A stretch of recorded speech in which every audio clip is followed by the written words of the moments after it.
In a world where all living things have a flow of aura within them, the dragon race is unique. Their bodies contain only pure magic. To combat this threat, the world itself created a countermeasure: silver, a substance that dissolves magic on contact. Ragna, now wielding the power of his future self, is not just a master of silver. He is a master of the will to fight. A will so strong, he can now manifest his dragon-slaying power through sheer imagination. For him, the simple act of swinging a sword is a tool to make his vision of a dragon-free future a reality. Meanwhile, the Silver Princess, having miraculously survived the Claw Dragon's attack, orders her entire army to retreat. The frenzied dragon receives a report that even his strongest assets, an elder dragon and a 13th rank high order dragon, have gone completely silent. But strangely, he isn't worried. He believes victory is inevitable.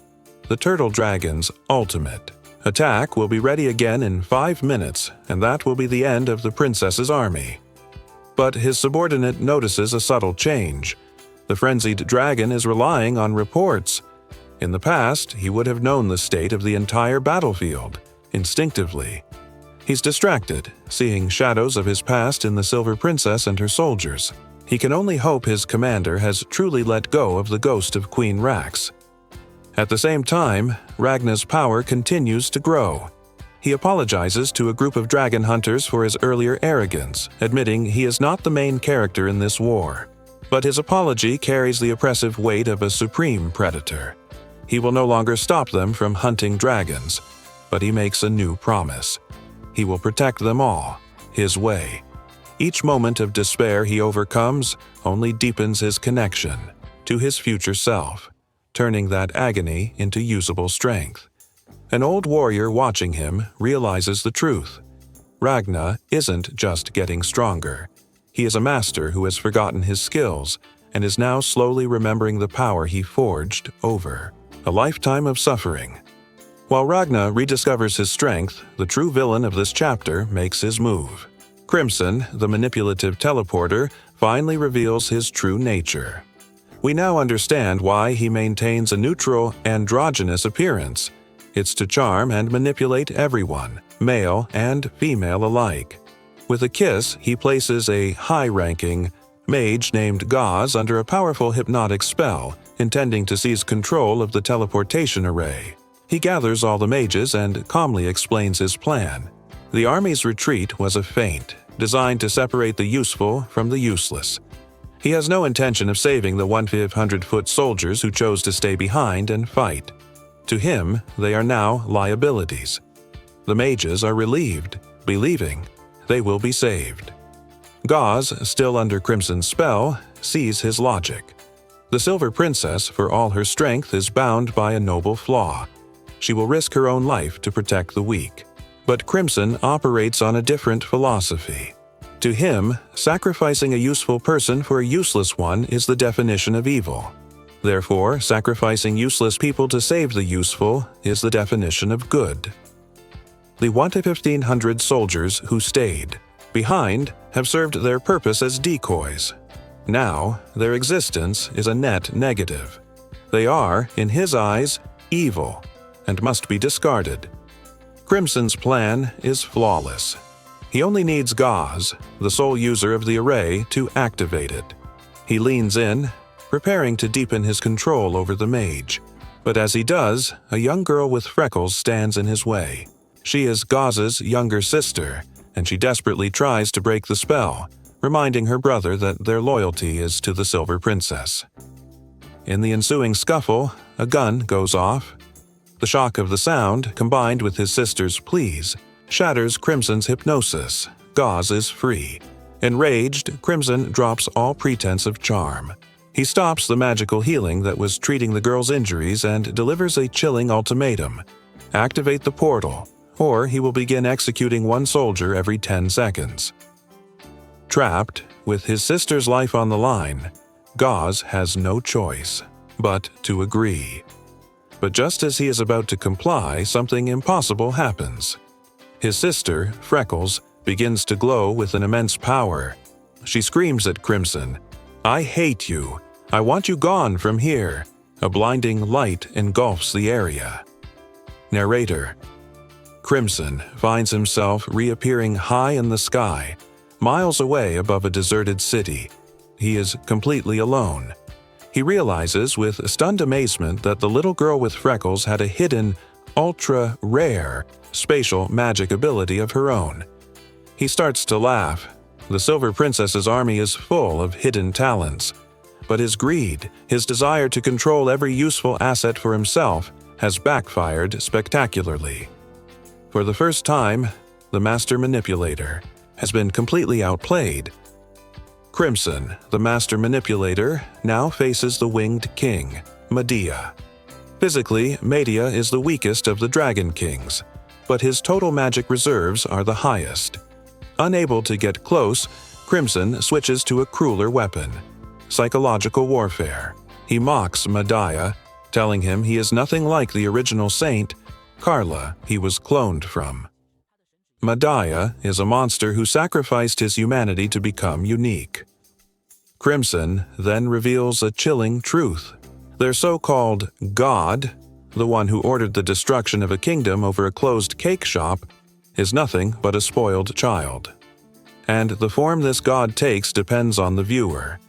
For Crimson, his god appears as the countless young girls who died because of him, all of them wearing his face. This breaks Medea. He never wanted this power. Years ago, on the front lines of a great war, he was just another clone. Carla, number 19835. A young healer, he was forced to abandon his dying patient to treat a higher priority soldier, and his patient died alone. Later, the lead Carla, her body aging rapidly from overuse of her powers, informed him that he would be her successor. But she saw something in his eyes that shouldn't have been there, a flicker of individual consciousness, of grief. A self was being born. Medea's deepest desire wasn't to save the world, but to save that one boy he was forced to let die, to save himself from his own original sin. Music shifts to an epic, large-scale battle theme. Narrator: while Medea's mind is under assault, another battle rages. A golem and a chimera fight the seemingly invincible forest dragon. The barrier dragon, having been devoured by a slime, is gone, and the sun is now exposed. The golem focuses the sunlight into a devastating beam, setting the forest dragon ablaze. The chimera seizes this chance, using its power to control the dragon's shadow, immobilizing it. Just before it dies, the forest dragon learns from its comrade that their true enemy plans to ascend to godhood himself. The great beast finally falls, but the victory is short-lived. The barrier that blocked the sun reappears. The forest dragon rises again, having opened a gate to another dimension, killed the slime that ate his friend, and reclaimed the barrier dragon's corpse to reactivate his power. As Crimson moves in to deliver the final blow to the broken Medea, the battlefield erupts once more. To annihilate the Silver Princess's army, the frenzied dragon makes a desperate choice. He unleashes his full power, entering a 300% berserker rage, losing all sense of self. He impales Gauze, the mage, but in a final act of defiance, Gauze absorbs a massive amount of his magic. The heroes desperately try to fight back. A Dragon Girl sniper and a Beastman warrior manage to wound the rampaging dragon but are swatted aside. With his dying breath, Gauze tells his comrades he just needs 20 seconds.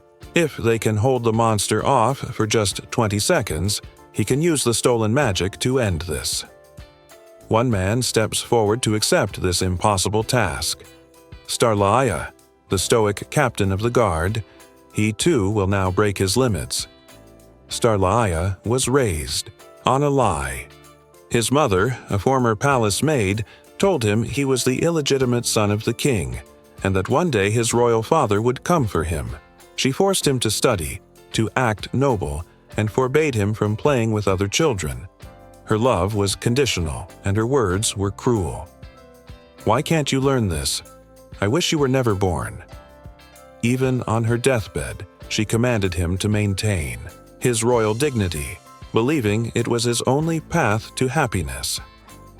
After she died, Starlia became a mercenary, taking the dirtiest jobs, rebelling against the life he was forced to live.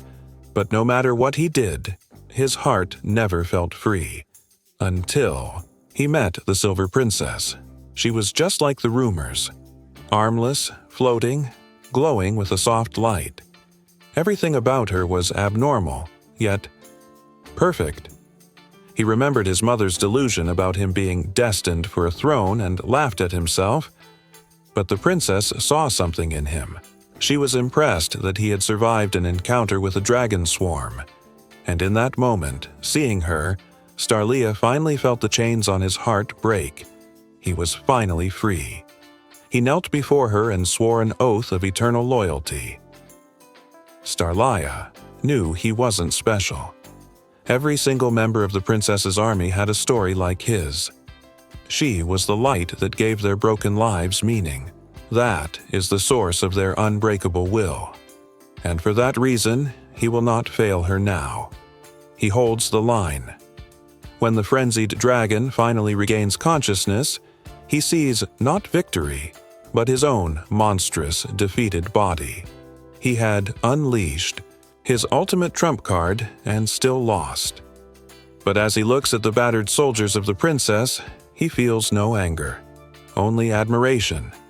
They did well, better than he did.